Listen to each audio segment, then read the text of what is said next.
Star Wars was a big influence on me because it came out in '77. I was born in '66, so I was right at the right age for that thing to hit. And it was before all the hype. You know, it was the first to kind of the popcorn blockbusters. You had that, and then you had Spielberg's films. So you had like Jaws and that.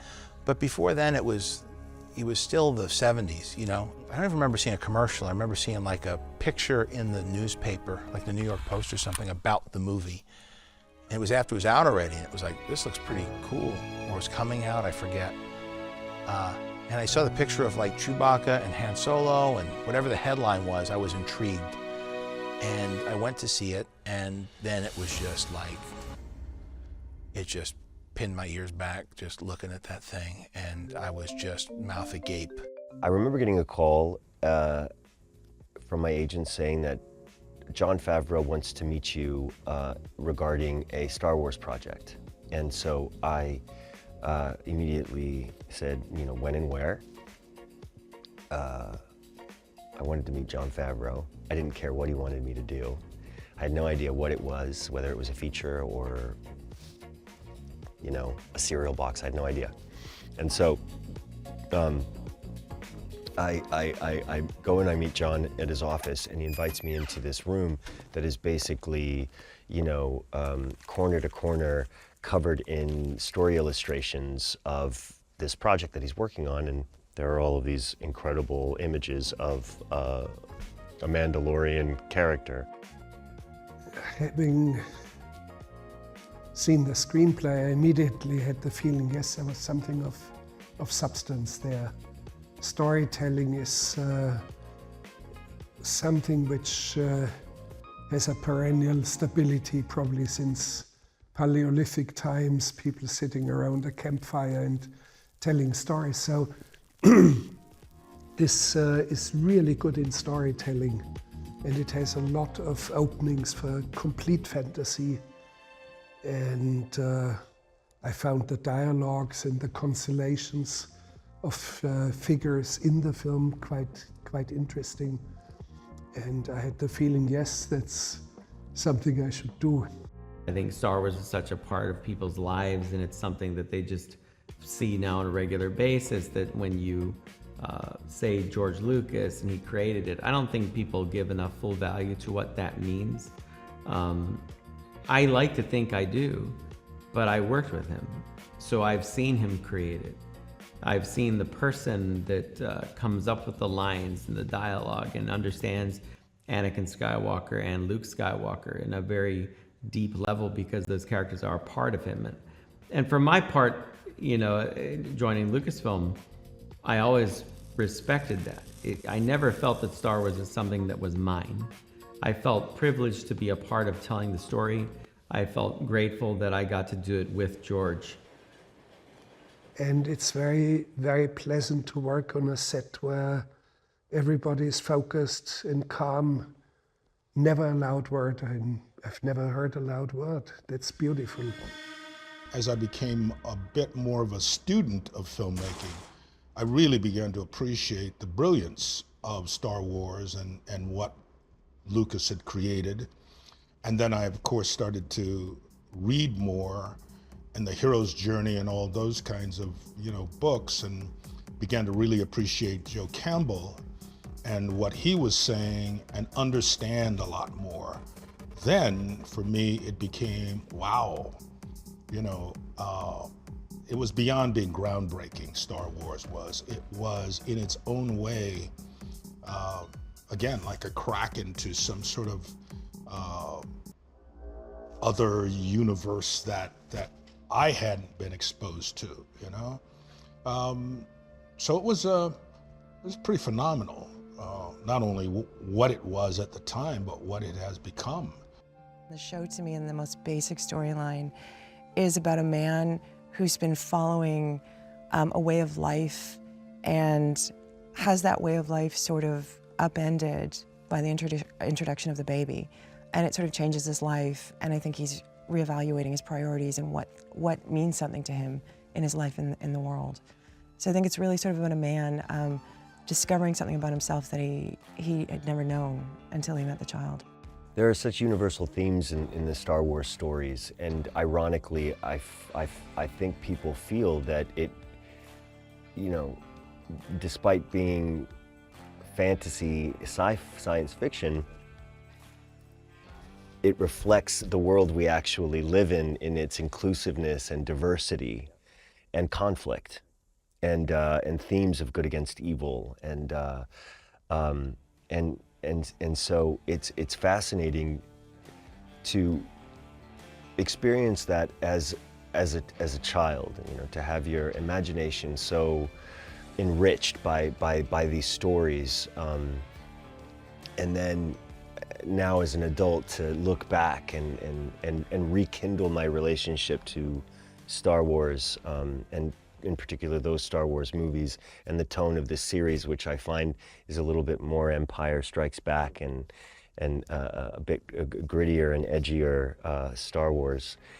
That I realize, wow, these you know, in terms of war and family and personal conflict and personal journey and personal relationships, it reflects so much what our actual reality as human beings on this planet is.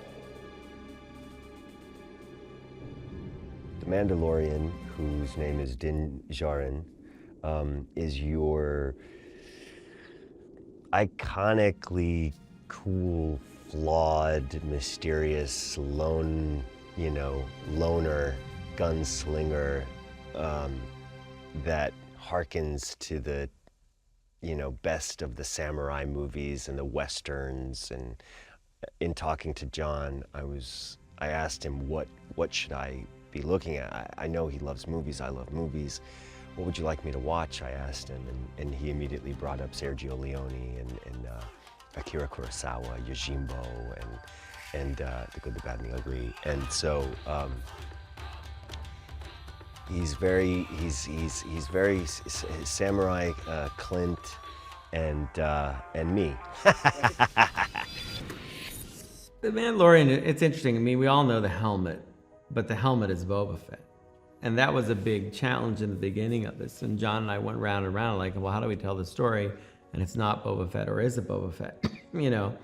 And we would talk about that. And, but a helmet at the end of the day is a helmet. And I've shown that helmet quite a bit on Rebels and Clone Wars. And so there are fans that get the language of it, that it's, a tool, it's a piece of equipment. But to the average person, if you show them that helmet, if they say anything, they'll say it's Boba Fett. So we immediately started to draw visual, differences between the two characters. Our character is much more bulked up than Boba ever was. His armor is actually quite different if you look at it. His helmet's actually different, little different traits to it. The colors of it, all these things point out at little differences. There are similarities, which are almost unavoidable. But we wanted to tell a story with somebody where we had kind of more of a blank page to write it. Yeah, it's amazing. It's really, for me, I felt with the pilot, my job was to show this guy as he is, as he has been, a hardened kind of weather-beaten person that, has been through things we can't imagine and is just doing a job.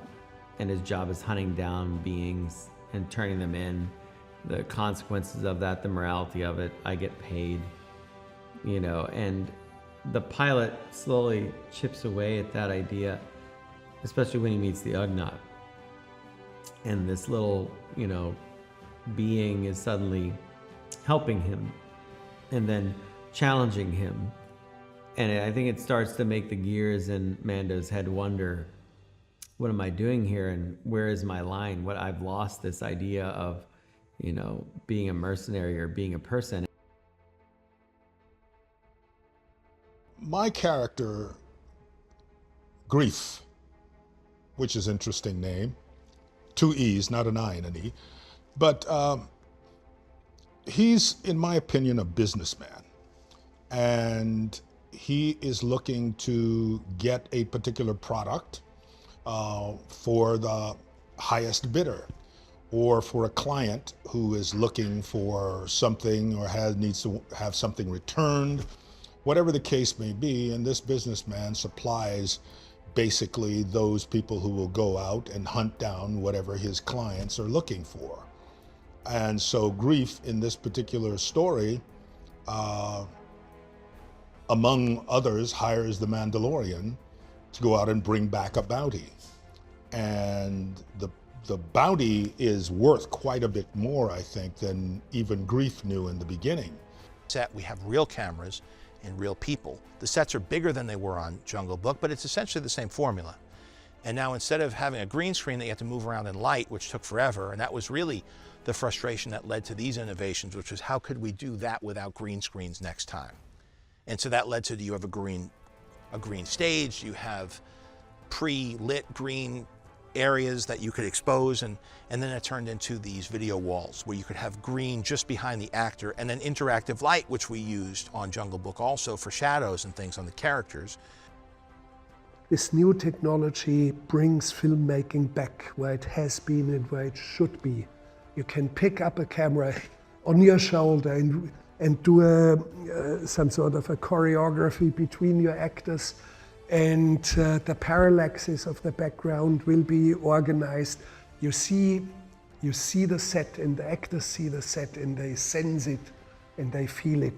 And this is fantastic. Filmmaking back where it should be. So it's like we took all the technology that I've been messing around with from all those other projects and applying it to a very specific application that would work for this. I couldn't feel in better hands than in the hands of Gina Carano, who plays Cara Dune in the series, who is, you know, a band of misfits kind of come together in this first season. And she being the other primary character in the first season, who is, you know, the toughest and the most dangerous and the most human. And she is also a survivor, a loner, and a reject. And you know how we draw to each other, us loners and rejects. And she's the one who can kick everybody's butt. We wouldn't be able to do this show without Dave Filoni. I think he is the truest lover of the material. We can all try to compete to his level of love, is just the best word for it, for the world of Star Wars. And we would all lose against him. As an actor, when you step into something and you get a chance to work with someone who is talented in front of and behind the camera, and who really understands, first of all, the process of making the project, the movie or television, whatever it is, but then also has this affinity for being in front of the camera as an actor, there is someone that you can feel comfortable with talking to, because the language he understands, you know? And so any thoughts, ideas, questions, bemusements, whatever it is that you have, you know, he really will engage. I mean, I just think the key is you hire good people. You can get caught up in what their talents are. I mean, obviously, to have done the work that they've all done, they're all really talented. But the big difference is what kind of person are you? And they're all just really wonderful people that are easy to get along with, easy to work with. We all get in a room, and I think because like this is so new to many of us, that we all kind of get together on it, and it becomes a real team thing. I think episode 3 at its core is essentially a Western. It's a cross between a Western and a samurai movie. And when I very first came in and I got the script, that was my first thought, and that's been a very strong reference that John's given us throughout the show. Much of the Star Wars projects is that, yes, there is the Western. It is from the West, as we know it, that particular type of storytelling. But there's also, again, in all of this, there's this very Eastern kind of brushstroke or brushstrokes that go on. So, you know, there is this kind of the Buddha looking for enlightenment and searching and searching and searching and finally settling under the tree and realizing that the search wasn't out there, the search was in here. Well, I come without any baggage of knowledge of previous elements of the story or characters and situations, doesn't matter. And of course, the real Star Wars fans, they come anyway, but you don't take anything for granted. You better give everything that's in you. You give your best.